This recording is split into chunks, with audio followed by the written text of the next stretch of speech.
Now we're ready to start chapter 11. I'm going to present this again and hopefully it'll show up for you. Now, last time I asked if you may have predictions or questions you may have. This time I asked a strategy of visualization. That means what can you see inside your head that helps you understand what's going on in the textbook or in the chapter? So, one of the things you could do to practice visualization is while I read, you can close your eyes and you can see those pictures in your head, or you could even draw. Lots of people like to draw when I do read aloud anyway, and you could draw a scene from the book that you're hearing. If you do that, you could take a picture of it and send it to me because I'd love to see what's going on in your head. All right, chapter 11. Everybody up, Coach Lee called out. Let's do some laps. The boys ran in formation around the field. Ben didn't look up as he passed the crowded bleachers, but he knew his parents and Aaron were there, and Hero and Scout, ready to cheer him on for the varsity tryouts. Ben tried to focus on what he needed to accomplish. He needed to do everything right. There was no room for mistakes. He had to hit, field, and throw better than he ever had. He needed to make shortstop. Ben spotted Noah a few kids away. They gave each other an encouraging nod. Coach Lee split them up for batting warm ups. The boys swung bats at invisible pitches, loosening up their arms. As Ben rotated his upper body, his arms and hands moving with perfect follow through, his wrist rolling over at the end of his swing, he began to relax. Landry, Coach Lee called out, you're up first. Tryouts flew by. Ben hit two doubles. He connected with a fastball and a curveball. He tried not to get too excited about how well he was doing. He just stayed focused. When all the boys did sprints, Ben was at the head of the pack. Going into the fielding exercises, he felt strong and in the zone, but he didn't want to get ahead of himself. The coach shouted out the boys' names and assigned them to various positions in the field. Landry, shortstop. Ben hustled over to his spot and surveyed the other players in the infield. Jack was at first base. Ben hadn't seen him since the other day when Jack had told him about his parents' divorce. They caught each other's eye. Ben nodded, but Jack turned away without responding. Ben still didn't know what to make of the kid, but he couldn't think about that now. The last thing Ben needed was to get distracted. The kids moved through a series of plays. Every 15 minutes or so, Coach rotated the boys' positions. Everyone except Ben and Jack. As the boys warmed up, the scrimmage picked up speed and intensity. Ben felt good. He caught every ball fired at him. He threw with precision and speed. He was totally focused on the ball, the other players, and the sound of his own breathing. He felt himself playing almost instinctually, like his body and mind were in perfect sync. Somewhere on the edges of his awareness, he could hear his family cheering him on. There was a pause between plays while Coach Lee talked to one of the other players. Ben spotted Noah in the outfield and gave him a quick wave. Then someone shouted his name from the infield. Landry! Ben turned just in time to see Jack's arm unfurling in his direction, releasing a fastball. Ben's mind and body worked at warp speed. His reflexes kicked in and he held up his mitt while ducking as fast as he could.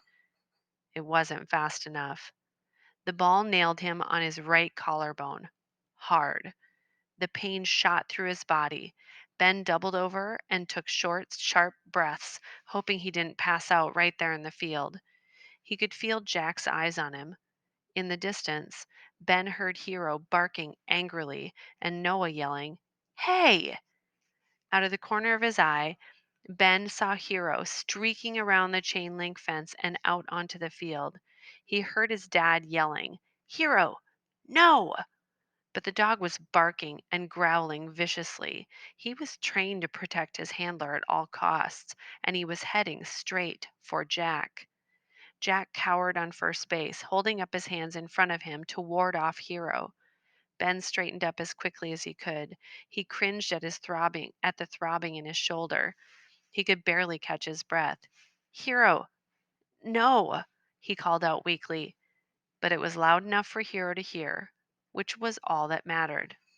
Hero practically froze, just a few feet from Jack. Jack flinched. Ben's dad ran out from the bleachers, calling out commands to Hero. He grabbed Hero's leash. Ben's dad caught his eye and mouthed the words, "You okay?" to him. Ben nodded and gave his dad a thumbs up with his good arm. With a worried look, his dad gave him a return thumbs up and led Hero back to the bleachers. Coach Lee jogged over to Ben. "You okay, Landry?" Coach Lee asked in a worried tone. "I'm good, Coach." Ben grimaced and rubbed his shoulder. "I didn't see what happened, but I heard your dog and the other guys said Jack fired a fastball at you. Is that right?" Coach Lee adjusted his baseball cap and gave Ben a serious look. Ben didn't know what to say. His chest was killing him, and it sure seemed like Jack had tried to hurt him for no good reason. But he didn't want to rat out another kid. Coach talked to the team all the time about the importance of sportsmanship and keeping their tempers under control. He always told the boys, respect your opponents, respect your teammates, respect yourself. I'll take your silence as a yes. Coach headed over to Jack and said a few stern words. Jack stomped off the field, casting a nasty look back at Ben as he went.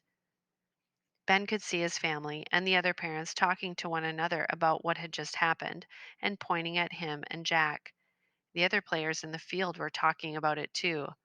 "All right, guys," Coach Lee called out. "Let's focus. Everyone on the field, come in. You're up again." The adrenaline shooting through Ben's body began to subside. His shock and confusion faded, though his shoulder continued to throb. Somehow, he was able to regain his focus. He hit a triple and a straight shot into center field, which the center fielder caught. But still, Ben knew he was hitting his best. When he went back out onto the field, he landed every throw. An hour later, tryouts were over. Ben was exhausted but pumped. Whether he made first string or not, he knew he played his best, despite Jack. "Landry," Coach called out. Ben walked over to him. "Nice job today, Ben." "Thanks, Coach." "You gonna do a great job as shortstop this year, kid." Coach clapped Ben on the back. Ben tried not to wince from the pain in his collarbone. "Congratulations." Ben grinned. "Really? Really? You worked hard for this. I can tell. Now get out of here and go put some ice on that shoulder. I'm going to need you in top form for our first practice in 2 weeks." Ben practically floated over to the dugout. He heard Coach's words over and over again in his head. "You're going to do a great job at shortstop. Congratulations." Ben was changing out of his cleats when Jack stormed by him in the dugout. His face was red. "If it weren't for your dog, I would have made the team," Jack said. Ben's mouth hung open. Did Jack seriously think Hero was the problem here? He was the one who threw a fastball at Ben.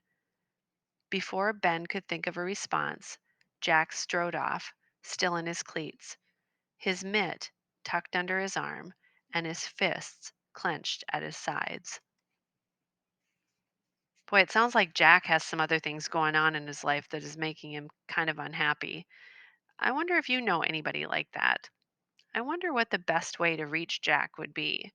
If it's friendship or if it's anger. It seems like nobody really knows what to do right now. If you have a picture again that you've drawn of what was going on in your head during this chapter, take a picture of it. Send it to me. I'd be glad to hear from you. Thanks, guys. Next time, it's chapter 12.